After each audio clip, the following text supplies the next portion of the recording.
సూచనగా వాటిని నీ చేతికి జ్ఞాపకం చేస్తా అంటాడు. తల్లిదండ్రులారా మీకు జ్ఞాపకం చేస్తాను, ఏ విధంగా అయితే దేవుడు దాస్య గృహం నుంచి మిమ్మల్ని విడిపించాడో, ఏ వాగ్దానాలు అయితే దేవుడు మీకు ఇచ్చాడో, ఏ మాటలు అయితే చూపించాడో, ఏ దేవుని కార్యం మీద చూస్తూ వచ్చారో ఆ కార్యాన్ని మీరు మీ పిల్లలకి ఎప్పుడు చెప్పాలి? సంవత్సరానికి ఒకసారి కాదు, బర్త్డే రోజు చెప్తారు. ఎక్కడ లేని లెక్చర్లు బర్త్డే రోజు చెప్తారు. ఆ రోజు ఎక్కడ లేని ప్రేరణ వస్తుంది తల్లిదండ్రులకి. ఏమని? చూడు నాన్న, నువ్వు దేవుని కొరకు రోషంగా బ్రతకాలి బిడ్డ, ఈ ఒక్కరోజే. మిగతా రోజులంతా ఫోన్తో అడిక్ట్ అయిపో చాలు. అక్కడ ఏమని రాస్తుంది చూడండి, నీవు నీ కుమారులకు వాటిని అభ్యసింపజేసి నీ ఇంట కూర్చుంటున్నప్పుడు. కారులో కూర్చున్నప్పుడు ఏం డిస్కషన్ చేస్తారండి? ఇంట్లో కూర్చున్నప్పుడు ఏం డిస్కషన్ చేస్తున్నా పిల్లలతోని ఇంట్లో కూర్చున్నప్పుడు ఏం డిస్కషన్స్? నాన్న చూడు నాన్న, ప్రధాని గారు ఎక్కడికి వెళ్ళారు? ప్యారిస్కి వెళ్ళారు నాన్న. అక్కడ ప్యారిస్కి వెళ్ళినప్పుడు 2 సూట్లు మార్చారు నాన్న. నీకు కూడా ఇంకో సూట్ నచ్చిందా నాన్న అంటే ఏమంటాడు? అవును డాడీ చాలా బాగుంది, ఈ సూట్ వేసుకుందా అంటే ఇద్దరం కలిసి అదే కొనుక్కుందాం బిడ్డ అని. ఇప్పుడు ఆయనకి ఏం నేర్పిస్తున్నావు నువ్వు? లోక జ్ఞానం నేర్పించాల్సిన అవసరం లేదు పిల్లలకి. మీరు అనొచ్చు, అదేంటంటే తల్లిదండ్రులకు లోక జ్ఞానం నేర్పించావు. ప్రశ్న అడుగుతా ఉన్నానండి. ఇప్పుడు యొకబేతు మోషేకి అంత తక్కువ టైం ఉందని తెలుసు తల్లికి కదండి. పాలు మానిపించే లోపు బిల్లను తీసుకెళ్ళి ఎవరి చేతిలో పెట్టాలి? ఇంకొక తల్లి చేతిలో పెట్టాలి. ఇప్పుడు ఆ తల్లి పాత్ర చూడబోతున్నాం. ఇప్పుడు ఆ పాలు మాన్పించే లోపు టైం తక్కువ అని తెలిసినప్పుడు ఈ కొడుకుకి ఏం నేర్పించింది ఒక్కసారి ఆలోచించండి. ఈ కుమారుడు 5 పుస్తకాలు, మొదటి 5 పుస్తకాలు రాశాడంటే, మొదటి 5 పుస్తకాల్లో ఎక్కడి నుంచి స్టార్ట్ చేశాడంటే ఆదికాండంలో సృష్టి నుండి స్టార్ట్ చేస్తే ఇశ్రాయేల్ ప్రజల విడుదల దాకా రాశాడంటే, ఒక్కొక్క రోజు ఒక్కొక్క డాట్తో పాటు డీటెయిల్స్ రాయాలి అంటే తల్లి ఎంత చెప్పుంటే, బిడ్డ యొక్క మనసులో ఎంత ప్రభావితం అయి ఉంటే, ఎంత విశ్వాస వీరుడు అయి ఉండాలి. చాలాసార్లు తల్లి పాత్ర బయట చెప్పారండి. యొకబేతు గురించి ఎక్కువ మాట్లాడారు. అబ్బో మోషే మోషే మోషే అంటారు, కానీ ఆ మోషేకి అంత నేర్పించింది ఎవరండి? తల్లి పాత్ర. తక్కువ టైం అని తెలుసు, ఎంతగా నేర్పించిందంటే తర్వాత లోకజ్ఞానం నేర్పించాల్సిన అవసరం లేదు. ఎందుకంటే నెక్స్ట్ 40 years ఏం నేర్చుకున్నాడు? లోకజ్ఞానమే. ఈజిప్ట్ ప్రొఫెసర్స్ అందరు నేర్పించింది ఏంటి? వద్దన్నా నేర్పిస్తారు. దానికంటే ముందు నువ్వు నేర్పించాల్సింది ఏంటి? దేవుని వాక్యం, దేవుని యందు భయభక్తులు. అందుకొరకే బాలుడు నడవలసిన త్రోవన వరకు నేర్పిస్తే పెద్దవాడైన తర్వాత వాడు తొలగిపోడు. ప్రియ సోదరి ప్రభు జ్ఞాపకం చేస్తున్నాడు. నిజంగా ఈరోజు నీ భయపడుతున్న పరిస్థితులు నిజంగా ఆలోచిస్తున్నట్లేదు. చుట్టుపక్కల పరిస్థితులు ఎలా ఉన్నాయండి? నా బిడ్డకి పలాని డిసీజ్ ఉందని చెప్పారండి, అయ్యో పలాని ప్రాబ్లం ఉందని చెప్పారండి. ఎలా ఏంటో ఫరో పరిస్థితి ఏందున్నా సరే, పరిస్థితులు ఎంత ప్రతిఘటించినా పర్వాలేదు, చుట్టూ పరిస్థితులు ఎంతగా విక్కటించినా పర్లేదు, ఆ తల్లిదండ్రులను చూసిన పాఠం ఏంటంటే వారు రాజాజ్ఞకు భయపడలే. We care a damn about Pharaoh and his circumstances that are prevailing around us. ఈ ధైర్యం నీకుందా? ఈ విశ్వాసం నీ పిల్లలకు నేర్పించగలవా? ప్రభు ఈరోజు సవాలుతో అడుగుచున్నాడు. మీరు అనొచ్చు, సరే కన్న తల్లి అంటే చాలా రిస్క్ తీసుకుందండి, అసలు మరి పెంపుడు తల్లి ఏం రిస్క్ తీసుకుంది అని. ఇప్పుడు రెండో స్టోరీకి వస్తాం. నేను తల్లిని కాలేకపోయానండి, ఇంకా నాకు పెళ్ళి కాలేదండి, అసలు నాకు ఈ వర్తమానాన్ని నేను నాకు సంబంధించింది కాదండి అని చెప్పేదానికి ఎటువంటి అవకాశం లేదండి. ఎందుకు తెలుసా? ఫరో కుమార్తెకు పెళ్ళి కాలేదు, నెంబర్ 1. నెంబర్ 2, ఫరో కుమార్తె వాస్తవంగా బిడ్డను కనలేదు, కానీ తను తల్లా కాదా? తల్లి. ఏం తల్లి? పెంచిన తల్లి. అయితే మీరు అనొచ్చు, పెంచిన తల్లి పాత్ర ఏముందండి అని. ఒక మాట చెప్పాలని ఆశపడుతున్నానండి. ఆ పెంచిన తల్లే లేకపోతే, ఆ పెంచిన తల్లే రిస్క్ తీసుకోవడానికి తెగించకపోతే, మీరు అనొచ్చు ఏం రిస్క్ తీసుకుందని. వచ్చింది ఆ నైల్ నదిలో స్నానం చేద్దామని వచ్చింది, స్నానం చేసుకుందామని వెళ్ళిపోదామని ఉన్న సందర్భంలో జమ్ముపెట్ట కనిపించింది. జమ్ముపెట్ట కనిపించేసరికి తీసుకురండి అని చెప్పింది. అదే మనమైతే ఏం చేస్తామండి? తీసుకొచ్చిన వెంటనే అక్కడ చేతికి ఏం కట్టిందండి? ఏ బట్టలో చుట్టి పెట్టబడి ఉంది? దాస్యపు ఇశ్రాయేలు ప్రజల బట్టల్లో చుట్టి పెట్టబడేసరికి ఖచ్చితంగా వీడెవడు? హెబ్రీ కుమారుడు అంటే మనమైతే అంటాం, ఏమంటామండి? అమ్మమ్మమ్మమ్మ నాన్నకు తెలిస్తే ఏమవుతుంది? చంపేస్తాడు నాన్న. కాబట్టి అమ్మో ఏం చేయాలి? అక్కడే తొక్కేసేయండి లోపలికి అని చెలికత్తలు పిలిచి, అస్సలు కనపడకు, తొక్కి అక్కడే తొక్కేసి అమ్మ నీళ్ళలోకి వెళ్ళిపోవాలి బెటర్ వెంటనే. ఎందుకంటే డాడీకి తెలిస్తే ఏమవుతుంది? నాన్నకు తెలిసినా, ఐగుప్తు ప్రభుత్వానికి తెలిసినా, సైనికులకు తెలిసినా, ఎవరు తెలిసినా సరే ఏం చేస్తారు? నన్నే చంపేస్తారు. ఐగుప్తు చట్టం ప్రకారం తెలిసిన సంఘటన ఏంటంటే, ఒకవేళ రాజు ఫరో యొక్క ఆజ్ఞను కానీ ఉల్లంఘిస్తే సొంత కూతుర్ని కొడుకుని కూడా చూడకుండా చంపేస్తారు. So cruel the law is. అలాంటి పరిస్థితుల్లో తెగించింది. నాన్న ఒకవేళ తండ్రి ఒకవేళ శాసనానికి వ్యతిరేకంగా దూసుకొని ఎదురుబడి నిలబడినా సరే, ఆ పెంచిన తల్లి ఆ రోజు నిలబడింది. లేకపోతే ఈరోజు మోషే నిలబడేవాడే కాదు. ఈరోజు ప్రియ సోదరి ఆ తల్లిని, పెంచుకున్న తల్లిని సంఘటన తీసుకొచ్చి కలిపింది కాదా?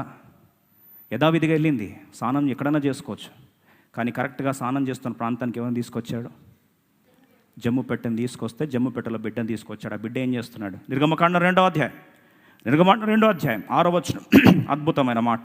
తెరచి ఆ పిల్లవాడిని చూచినప్పుడు ఆ పిల్లవాడు ఏడ్చుచుండగా చూచి వాని యందు కనికరించి, వీడు హెబ్రీల పిల్లలో, ఆ పిల్లవాడు ఏడుస్తున్నాడంట. చూడండి, అద్భుతమైన ఆ యొక్క అందమైన ఆ బిడ్డ యొక్క చెక్కిళ్ళ మీద నుండి కన్నీళ్ళు జారువారుతూ ఉన్నాయి. ఏడుస్తున్నాడు. ఆ పిల్లోడు ఏడుస్తూ ఉంటే ఆ సంఘటన ఈ తల్లి కాని తల్లికి, మళ్ళొకసారి చెప్తున్నా, తల్లి కాని తల్లికి తన హృదయం ఏం చేసిందండి? కనికరింపబడింది, ద్రవించబడింది. ఈరోజు చాలామంది మళ్ళొకసారి అడుగుతూ ఉన్నాను దేవుని దాసులు. బైబిల్ రాస్తుంది, she was moved with compassion on him అని. ఆ పిల్లని చూసినప్పుడు హృదయం తరుక్కుపోయిందంట. తెలుసా అండి, కంపాషన్ అనే పదం ఎక్కడ రాయబడిందో? పేగులు తెంచుకొని లోపల నుంచి వచ్చే భారం. కొన్నిసార్లు దేవునికి అట్లాంటి భారం పెడతాడు. ఏంటంటే వారు నాకు బిడ్డ కాదు, వారు నాకు ఎటువంటి రక్త సంబంధం లేదు, అయినా ఎందుకు దేవుడు ఆ భారం పెడుతున్నాడని కొన్నిసార్లు నీకు తెలియకుండానే ప్రశ్నలు రావచ్చు. కొన్నిసార్లు మోషే దేవుని యొక్క కార్యానికి గుర్తుగా ఉన్నప్పుడు దేవుడు కొన్నిసార్లు నీకు అట్లాంటి భారాన్ని పెడతాడు లోపల. ఏంటి నాకెందుకు భారం వస్తుంది? అరే, ఆ కన్నతల్లికి లేని భారం నాకెందుకు అని కొన్నిసార్లు నీకు రావచ్చు ఆలోచనలు. కానీ దేవుడు నిన్ను ఆత్మీయ తల్లిగా, ఆత్మీయ నాయకురాలిగా, ఆత్మీయ తండ్రిగా ఆ ఫలాని వ్యక్తి కొరకు వాడుకోవడానికి కొన్నిసార్లు దేవుని హృదయంలో తప్పించే జ్వలించే కాంక్షను, భారాన్ని ఏం చేస్తాడు? రేకెత్తిస్తాడు. ఆ కన్నీళ్ళు, చెక్కిలో నుంచి కారుతున్న కన్నీళ్ళను చూసి చూడనట్టు ఉండొచ్చు, కానీ అక్కడ రాయబడిన మాటని తన హృదయం ఏమైందండి? అది కరిగిపోయిందంట. ఈరోజు ఒకసారి ఆలోచించి ప్రియ సోదరి, క్రీస్తు ప్రభువారు కాపరు లేని గొర్రెలని ఇశ్రాయేల్ ప్రజలను చూస్తూ బైబిల్ రాస్తుంది, వారు కాపరు లేని గొర్రెలని చెప్పి యేసు ప్రభువారు వారి మీద జాలి పడెను అని రాస్తుంది, కనికరించని రాస్తుంది. He was moved with compassion. ఈరోజు నిజంగా నశించిపోతున్న ఆత్మల పట్ల నీ హృదయంలో అట్టి భారం నిజంగా నీకుందా? నిజంగా భారం నీకుందా? ఆలోచించి, ఒకవేళ పెళ్ళైన తర్వాత పిల్లలు పుట్టకపోతే, అమ్మా నా పిల్లలు పుట్టట్లేదు, అండి నా పిల్లలు పుట్టట్లేదు, ఓ చుట్టూ, ఎవరు చుట్టూ?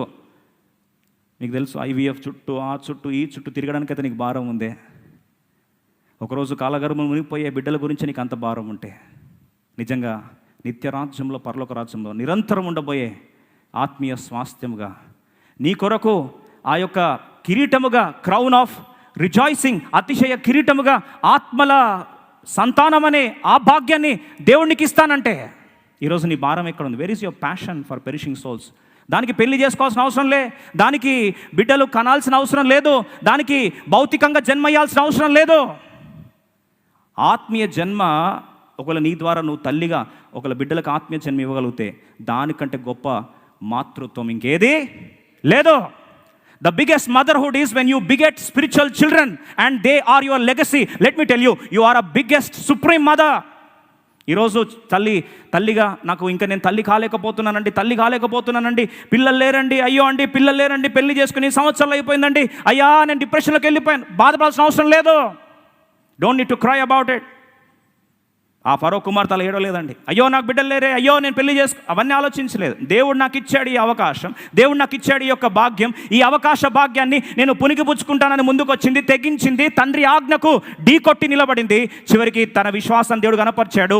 ఆ చిన్న అడుగు, తనేసిన ఒక చిన్న అడుగు కొన్ని కోట్ల మందిని రక్షించింది. Let me once again remind you this, dear brother and sister. దేవుడు నీకు భారం కలిగిస్తూ ఉంటే, పరిచర్య నిమిత్తం కావచ్చు, నశించిపోతున్న ఆత్మల నిమిత్తం కావచ్చు, దైవ పరిచర్య గురించి కావచ్చు, దైవజనుల పట్ల కావచ్చు, కొన్నిసార్లు దేవుడు మండుచున్న పొదలాంటి అనుభవాన్ని హృదయంలో పెట్టి ఎందుకు ఎందుకు ఎందుకు ఎందుకు ఏంటో నాకు అర్థం కావట్లేదు, కానీ దేవుడు నన్ను కదిలిస్తున్నాడని ముందుకు తీసుకొస్తున్నట్లయితే, నువ్వేసే ఒక్క చిన్న అడుగు నీ చరిత్రే కాదు, నీ చుట్టుపక్కల వారి చరిత్రే కాదు, కొన్ని వందల సంవత్సరాల చరిత్ర ఆ ఒక్క అడుగు శాసిస్తుంది. One step of yours will dictate the destiny of millions of people for generations together. Such is the power of one step of faith. విశ్వాసంతో వేసే ఒక్క అడుగు భావి చరిత్ర, కొన్ని కోట్ల మంది చరిత్రను శాసిస్తుంది. అదే జరిగింది ఆ యొక్క ఫరో యొక్క కుమార్తె. తను ఒక్కడుగు ముందేస్తూ నిలబడింది, తెగించింది. నశించిపోతున్న ఆత్మల పట్ల ఏముందండి? భారం. ఈరోజు నీ భారం ఇక్కడ ఉంది. Where is your passion? నిజంగా నశించిపోతే ఆత్మ గురించి ఎప్పుడన్నా కన్నీటి ప్రార్థన చేసావా? ప్రభు ఒకటే మాట్లాడాడు, అడుగుమో జనులను స్వాస్థ్యంగా ఇస్తా, బూదిగంతములను సొత్తుగా ఇస్తా. కీర్తన 2:8. అడుగు చాలు. ఒక్కసారన్నా కన్నీటి ప్రార్థన చేసావా? ప్రభు, గొడ్డాలిగా నేను నీ యొక్క తీర్పు ముందు నిలబడడానికి యోగ్యత లేదు అయ్యా. I don't want to come barren before you. అయ్యా, నాకు కొన్ని ఆత్మలను దయచేయి ప్రభా. ఆత్మీయ తల్లిగా, ఆత్మీయ తండ్రిగా దయచేసి అట్టి భాగ్యం నాకు ఈ ప్రభా అని ఎప్పుడైనా ఏడ్చావా? ఎప్పుడన్నా కన్నీటి ప్రార్థన చేసావా? ఒక్కసారి చేసి చూడు. నీ ఒక్కడుగు కొన్ని కోట్ల మంది చరిత్ర ఏం చేస్తుంది? మార్చేస్తుంది. ఈ సందర్భంలో సమయ అద్దుబాట్లు బట్టి ఒక మాట చెప్పి నేను ముగించాలని ఆశపడతాను. మొదటిగా విశ్వాసపు అడుగు, రెండవది కంపాషన్, జాలి పడింది, కనికరించింది, ఒక అడుగుతో ముందు నిలబడింది. చాలాసార్లు అనుకుంటావు, అయ్యో నేను ఆత్మీయ తల్లిగా ఉంటే నాకేం విలువ ఉంటుందండి, what value will I get? అలాగే అనుకుంది జూనియా అనే ఒక సహోదరి. కానీ తెగించింది, ఆత్మీయ తల్లిగా ఉండాలని ఆశపడింది. ఏం జరిగింది తెలుసా అండి? రోమిలకు రాసిన పత్రిక 16వ అధ్యాయం, Romans chapter 16 verse 7 quickly please. రోమా 16:7 త్వరగా చదువుకుందాం, ముందుకెళ్ళిపోదాం. రోమా 16:7 త్వరగా చదువు. Romans chapter 16 verse 7 quickly please. నాకు బంధువులను, చూడండి పౌలు అంటాడు, నాకు బంధువులను, నా తోడి ఖైదీలునైనా ఆంతోనికును యూనియకును జూనియకును వందనములు. ఆ జూనియర్ ఎవరో కాదండి, జోయన్న, యోహన్న. గొడ్రాలుగా ఉంది కానీ తను తెగించి ముందు నిలబడింది. కొన్ని కోట్ల మందికి ఆత్మీయ తల్లి అయింది. బైబిల్ రాస్తుంది, వీరు అపోస్తలులలో ప్రసిద్ధికి ఎక్కిన వారై నాకంటే ముందుగా క్రీస్తునందున్నారు, నాకు ఆత్మీయ బంధువులు. She my spiritual mother. ఎవరండి ఆ యోహన్న? ఏం చేసిందామే? అపోస్తలత్వం పొందేంత గొప్ప ధీరోదాత్మైన కార్యానికి అర్హురాలేనా? ఎస్. తెగించి నిలబడింది, ఒక అడుగు వేసింది అంతే.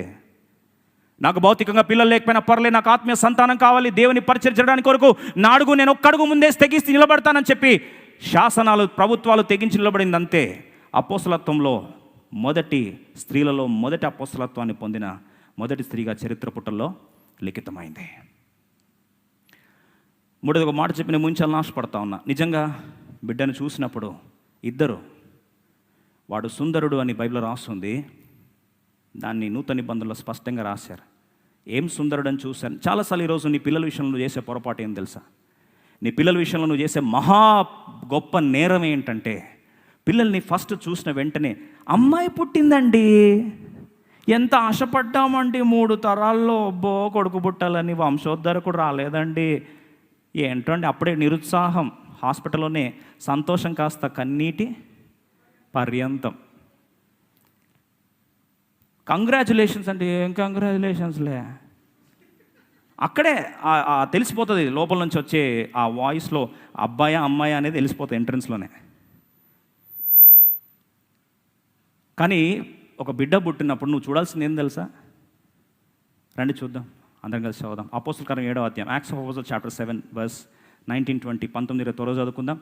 ముగించు. చాలా ప్రాముఖ్యమైన మాట అండి. దయచేసి ఇది చూడకుంటే నీ తరము నాశనం అయిపోతుంది.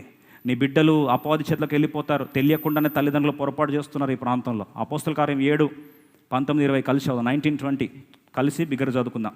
తమ శిశువులు బ్రతుకకుండా వారిని బయట పారవేయవాలని మన పితరులను బాధ పెట్టాను.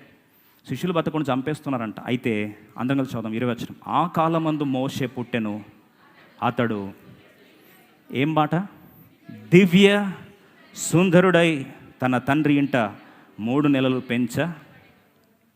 తల్లిదండ్రులు ఫస్ట్ బిడ్డను ఎత్తుకునేసరికి వాళ్ళ కళ్ళ ముందు కనిపించింది ఏంటంటే భౌతిక సౌందర్యం కాదు. దయచేసి ఆ మాట గుర్తించండి. అక్కడ ఏమని రాస్తుంది? దివ్య సుందరుడు. ఒక మాటలో గమనించినట్లయితే the parents spotted the divine purpose of the child. ఆ బిడ్డ యొక్క ఆత్మీయ సంకల్పము, కాలింగ్ని, పర్పస్ని మొదటిగా స్పాట్ చేశారు. ఈరోజు మరొకసారి దేవుని దాసులకు జ్ఞాపకం చేస్తూ హెచ్చరిస్తున్నాను. నీ కొడుకునో కూతురునో దేవుడు నీ కడుపులో పెడితే, నీ చేతిలో పెడితే, నువ్వు ఫస్ట్ చూడాల్సింది ఏం తెలుసా? మొగనా ఆడనా, ముక్కు పొడుగుందా, నడ్డి ముక్కుందా, రంగు తాతదా లేకపోతే అమ్మమ్మదా, నాలాగున్నాడా లేకపోతే ఆయనలాగున్నాడా, లేకపోతే అటు ఇటు కాకుండా తేడాగా ఉన్నాడా, ఇది కాదు చూడాల్సింది. నువ్వు మొదటిగా చూడాల్సింది ఏం తెలుసా? The divine calling and the purpose of the child. ఈ బిడ్డ దేవా నువ్వు ఎందుకు ఇచ్చావు? Why have you given this child to me? What is the eternal purpose of the child? ఈ బిడ్డ యొక్క నిత్య సంకల్పం ఏంటయ్యా? I don't want to look at outer gender. I don't want to look at outer appearance. I just want to look at the spiritual calling of this child, the divine purpose of the child. ఎందుకు ఈ బిడ్డ నా చేతిలో పెట్టావు ప్రభా? నీ సంకల్పం ఏంటో నేను తెలుసుకోవాలని ఆశపడుతున్నా. ఒక మాట చెప్పాలని ఆశపడుతున్నానండి. ఆదికాండం 15వ అధ్యాయంలో అబ్రహాముకు దేవుడు వాగ్దానం ఇచ్చాడు, నీ సంతానము తమది కాని దేశానికి వెళ్తారు, 400 సంవత్సరాలు అక్కడ ఉంటారు, మహా గొప్ప నాయకత్వంతో వాడిని ఏం చేస్తాను, విడిపిస్తానని చెప్తే ఇదంతా ఆ తల్లి గుర్తుపెట్టుకుంది. కరెక్ట్గా 400 సంవత్సరాలు అయిపోతున్నాయి. 400 years అయిపోయేసరికి ఆ యొక్క బిడ్డ ఉండే హృదయంలో ఆశ ఏంటి తెలుసా? ఆ బిడ్డను ఎత్తుకునేసరికి బహుశా ఈ వాగ్దానాన్ని నెరవేర్చే ఆ వాగ్దాన పుత్రుడు ఈ బిడ్డేనేమో. నీ చేతున్న ఉన్న బిడ్డ గురించి ఇప్పుడు ఆలోచించావా? నీ కుమార్తె గురించి ఆలోచించా? ఏదో అండి యాక్సిడెంట్ ఏదో అలా జరిగిపోయిందండి. మన ఒక కపుల్ చెప్తా ఉన్నారు, brother we didn't plan it brother, it was an accident అని. నీ యాక్సిడెంటా? కొడుకో కుమార్తెనో కూతురో పుట్టడానికి కొరకు ఒక యాక్సిడెంట్ అనుకుంటావా? కొన్ని కోట్ల కణాలు పోటీ పడితే ఈరోజు నీ బిడ్డ బయటకు వచ్చాడు, తెలుసా? అదేదో టైంపాస్కో యాక్సిడెంట్గా జరగలే. There is a very severe high lofty purpose of God. దేవుని యొక్క ఉద్దేశం ఉంది అక్కడ. ఒక మాట చెప్పాలని ఆశపడుతున్నానండి. ఆ సత్యాన్ని గుర్తిస్తే అందుకొరకే దేవుని యొక్క సంకల్పం, అనాది సంకల్పం, జగత్తు పునాది వేయబడక మునిపే క్రీస్తులో ఏర్పరచుకున్న బిడ్డను దేవుడు నాకు ఇచ్చాడు. దేవుడు తయారు చేసే కర్మాగారంలో, ఆయన యొక్క మ్యానుఫ్యాక్చరింగ్ యూనిట్లో డస్ట్బిన్నే లేదండి, వేస్ట్ ప్రోడక్టే లేదు. అయ్యో ఏంటండి అంగవైకల్యంతో ఉంది, అదేంటండి కంజెనిటల్ డెఫెక్ట్తో పుట్టాడు, అదేంటండి ఆ ప్రాబ్లం, అది కొద్దిగా stop all that non sense. దేవుడు తయారు చేసినప్పుడు దాంట్లో వేస్ట్ ప్రోడక్ట్ అనేది ఉండదు. మనం తయారు చేస్తే వేస్ట్ ప్రోడక్ట్. మీరు అనొచ్చు అదేంటంటే మరి అంగవైకల్యం ఇలా ఉంది. దేవుడు ఒక ఉద్దేశంతో ప్రవేశపెట్టాడు. God has a purpose. Don't undermine that purpose. Don't neglect the purpose. And entire story revolves around that calling, the spiritual calling that you can spot in your child. నీ బిడ్డను తీసుకున్నప్పుడు అందుకొరకే ఒక మాట చెప్పి నేను ముగించాలని ఆశపడతా ఉన్నా. చూడండి, ఆ తల్లి ఆ గుర్తించింది. దావీదు గుర్తెరిగాడు, ఒకటే మాట అన్నాడు, అయ్యా నీవు నన్ను కలగజేసిన విధము చూడగా భయమును, అయ్యా నా తల్లి గర్భం పిండంగా రూపించబడక మునిపే నీ చేతులు నన్ను నిర్మించాయి అయ్యా, ఒక ఉద్దేశంతో నన్ను ప్రవేశపెట్టావు. There is a purpose for my existence. పిల్లలకు అది నేర్పించు. నువ్వు పుట్టిన దానికి కారణ జన్మురాలివి నువ్వు, అది నేర్పించు పిల్లలకి. అప్పుడు వారి జీవితం వృధా కాదు. It will not be a waste for them, nor it will not be a waste for you. పిల్లలు దేవునికి ఇచ్చాడంటే ఒక అనాది కాల ఉన్నతమైన ఉద్దేశ సంకల్ప నెరవేర్పు కొరకై నీ బిడ్డల్ని ఇచ్చాడు దేవుడు, నీ చేతిలో పెట్టాడు. నమ్మి నువ్వు నమ్మకస్తురాలని ఆ సంకల్పం నీ ద్వారా నెరవేర్చుకుంటాడని దేవుడు ఆశపడి నీ చేతిలో ఆ కుమార్తెను పెట్టాడు. దానితో దయచేసి ఆటాడొద్దు. ఒక మాట చెప్పి ముగించాలని ఆశ. మీరు అనొచ్చు, ఇప్పుడు కన్న తల్లికి ఇంత భారం ఉందండి, మరి పెంచుకున్న తల్లి కాలింగ్, పర్పస్ ఇవన్నీ ఆమెకు కూడా తెలుసా అని. దేవుని దాసు మాట చెప్పడానికి సంతోషపడుతున్నానండి. మోషేకి పేరు ఎవరు పెట్టారండి? నిర్గమకాండం 2వ అధ్యాయం 10వ వచనం. మోషేకి కన్న తల్లి పేరు పెట్టలే. ఈరోజు పేరు పెట్టడం కామెడీ అయిపోయింది కొందరికి. ప్రార్థన పూర్వకంగా ఒళ్ళు దగ్గర పెట్టుకొని పేరు పెట్టాలి. దైవజనులు కానీ లేకపోతే ఒక సంకల్పం తెలుసుకున్నప్పుడు ప్రార్థన పూర్వకంగా బిడ్డలకు పేరు పెట్టాలి. సినిమా యాక్టర్ బాగా డ్యాన్స్ స్టెప్ వేసాడు కాబట్టి నేను అదే పేరు పెడతా, ఆ యాక్ట్రెస్ నాకు ఇష్టం ఆ పేరు పెడతా అంటే అదే అవుతారు లాస్ట్కి. తర్వాత తల పట్టుకొని ఏడుస్తావు, ఇదేంటండి అలా అయిపోయారంటే మరి పేరు అలాగే పెట్టావు కదా. రండి, నిర్గమకాండం 2వ అధ్యాయం 10వ వచనం అందరం కలిసి చదువుదాం. ఆ బిడ్డ పెద్దవాడైన తరువాత ఆమె ఫరో కుమార్తె యొద్దకు అతన్ని తీసుకొని వచ్చెను. అతడు ఆమెకు కుమారుడాయను. ఆమె నీటిలో నుండి ఇతన్ని తీసి తిని అని చెప్పి అతనికి మోషే అను పేరు. ఇప్పుడు ఎవరు పేరు పెట్టారు? పెంచిన తల్లి ఎప్పుడు పెట్టింది? చిన్నప్పుడా పెద్దప్పుడా? ఎప్పుడండి? త్వరగా చెప్పడండి. పెద్దవాడు ఎంత పేరు పెట్టింది అంటే పెద్దవాడి దాకా పేరే లేదా మోషేకి? ఉందంటారా లేదంటారా అండి? పేరు లేని అనామకులు ఎవరు ఉండరు కదా, ఏదో ఒక పేరు పిలుస్తారు. ఏం పేరు లేకపోతే అనామకురాలు, అనామిక, అనామకుడు, అనామక్స్ అని పెట్టుకుంటారు. కనీసం ఏదో ఒక పేరు అయితే ఉంటుంది కదా అన్ని పిలుచుకోవడానికన్నా. నాని, చిన్ని, బుజ్జి, కోతి ఇట్లాంటి పేర్లు ఏదో పెడతారు కదా. ఇప్పుడు చిన్నప్పుడంతా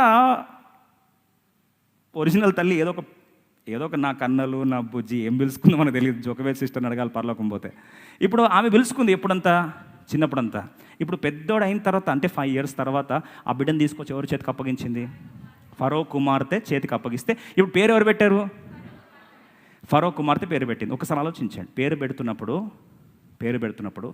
ఆ బిడ్డ యొక్క పర్పస్, ఆ బిడ్డ చేయబోయే పరిచర్య, ఆ బిడ్డ ఎందుకు, ఎప్పుడు, ఎలాంటి పరిస్థితిలో పుట్టాడు, దేవుని ఉద్దేశం ఏంది, అవన్నీ గుర్తెరిగి ఒక అన్యురాలు, హీదన్ అన్యురాలు పెట్టింది పేరు. ఏమని? మోషే. ఏమని మోషే? I drew him out of the water. ఆయన నీటిలో నుండి ఇతని తీసి తిని, నీటిలో నుంచి ఏం చేశాను? తీసి తిని. అతనికి మోషే అని పేరు. చూడండి, ఆమె పేరు ఏం పెట్టిందంటే నీటిలో తీశాను. జీవిత పరమార్థం చూస్తే అనేక లక్షల మందిని బానిసత్వం నుండి తీసే మహానాయకుడు అయ్యాడు. ఎవరండి? మోషే.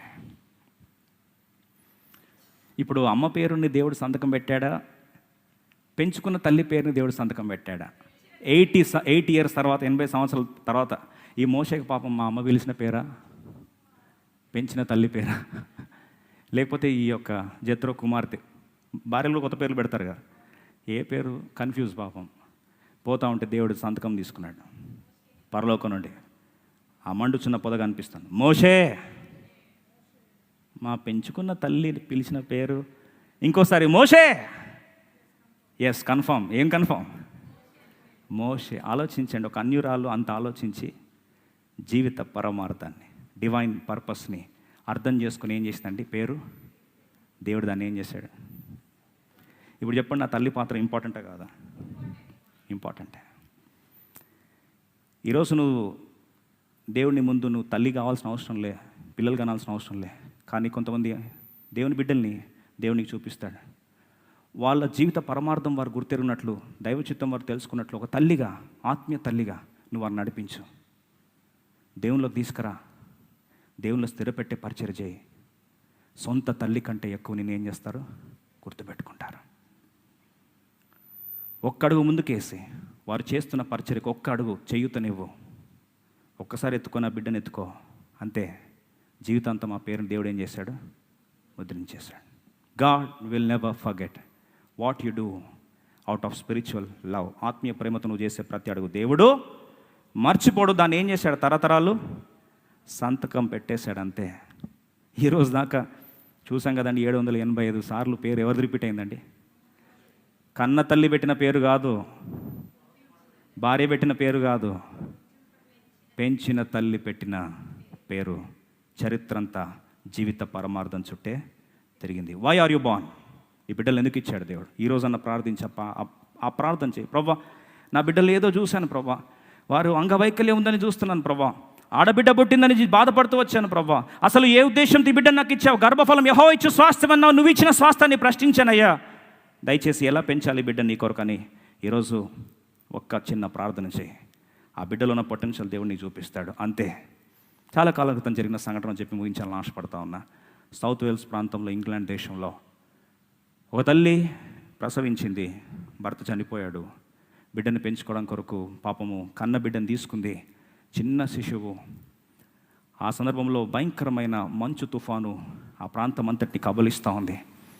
నా కుమారుడు బ్రతకాలన్న ఆశ ఒకటే ఆ తల్లిలో ఉంది. ఆ కుమారుడిని ఒళ్ళో ఎత్తుకుంది, పరిగెడుతూ ఉంది, కొండెక్కుతూ ఉంది. ఆ కొండెక్కుతున్న సందర్భంలో భయంకరమైన దట్టమైన మంచు తుఫాను వచ్చేస్తూ ఉంది. చాలామంది చనిపోతూ ఉన్నారు. అయినా ఆమె ధైర్యంతో ఎడుతూ వెళ్తూ ఉంది, అంతే. ఒక ప్రాంతంలో ఉప్పెన్లాగా వచ్చేసింది మంచు తుఫాను. ఏం చేయాలో తోచలేదు. ప్రయత్నించింది, అక్కడే కూలబడిపోయింది. ఆ తల్లి చివరికి ఆ మంచు, ఆ యొక్క తుఫాన్లో లోపల కూరుకుపోయింది. రెస్క్యూ టీం వాళ్ళు వచ్చి ఎవరెవరు ఎక్కడో చనిపోయారో శవాలు తీద్దామని చెప్పి అక్కడికి వెళ్ళేసరికి మంచు తీస్తూ ఉన్నారు. ఆ మంచుని క్లీన్ చేస్తూ ఉంటే కాళ్ళకి తాకింది, ఒక ఏదో అడ్డులాగా నిలబడినట్టు అనిపించింది. అడ్డును తొలగించాలని చూసే లోపల అక్కడ డెడ్ బాడీ కనిపించింది. తీరా చూస్తే ఒక తల్లిది. ఏంటి శవం అని చెప్పి ఆ తల్లిని ఒక్కసారి పక్కన కదపడానికి ప్రయత్నించారు. ఆ తల్లి శవం అలా పక్కన జరిగేసరికి హృదయ విదారకమైన దృశ్యాన్ని ఏంటంటే, అక్కడ ఒక చిన్న పిల్లవాడు ఏడుస్తున్నాడు, కొర ప్రాంతం ఉన్నాడు, ఊపిరి కొరకు పోట్లాడుతున్నాడు. ఆ పిల్లవాడిని చుట్టంతా బట్టలు ర్యాప్ చేస్తుంది. ఏ బట్టలు అంటే ఆ తల్లి యొక్క బట్టలు మొత్తం చుట్టేసింది. ఆ తల్లి యొక్క బట్టలు చుట్టేసి ఉండగా ఆ బిడ్డను చూసేసరికి ఆ తల్లి అలే చలి తట్టుకోలేక చనిపోయింది. ఆ తల్లి వేడికి బిడ్డ అలాగే బ్రతికున్నాడు. ఆ తల్లి శవాన్ని పక్కన జరిపేసరికి ఆ కొడుకు ములుగుతూ ఉన్నాడు. ఆ బిడ్డను తీసుకెళ్లారు, ఆర్ఫనేజ్లో వేశారు, పెంచారు. పెద్దవాడయ్యాడు. చివరికి ఆ పెద్దవాడైపోయిన తర్వాత ఆ వ్యక్తి ఎవరని ఒకసారి వెతుక్కుంటూ వెళ్దామని చూడేసేసరికి తెలుసా అండి ఆ వ్యక్తి ఎవరో? David Lloyd George. ఆయన ఎవరో కాదు, ఇంగ్లాండ్ దేశం యొక్క ప్రధాని, ప్రైమ్ మినిస్టర్ ఆఫ్ ఇంగ్లాండ్. మొదటి ప్రపంచ యుద్ధంలో అతి గొప్ప ధీరోదాప్తమైన మహానాయకునిగా చరిత్ర పుటల్లోకి ఎక్కాడు. ఇంగ్లాండ్ యొక్క పరువు ప్రతిష్టలను తారాస్థాయికి తీసుకెళ్ళాడు. ఈరోజు ప్రియ సోదరి సోదరుడు,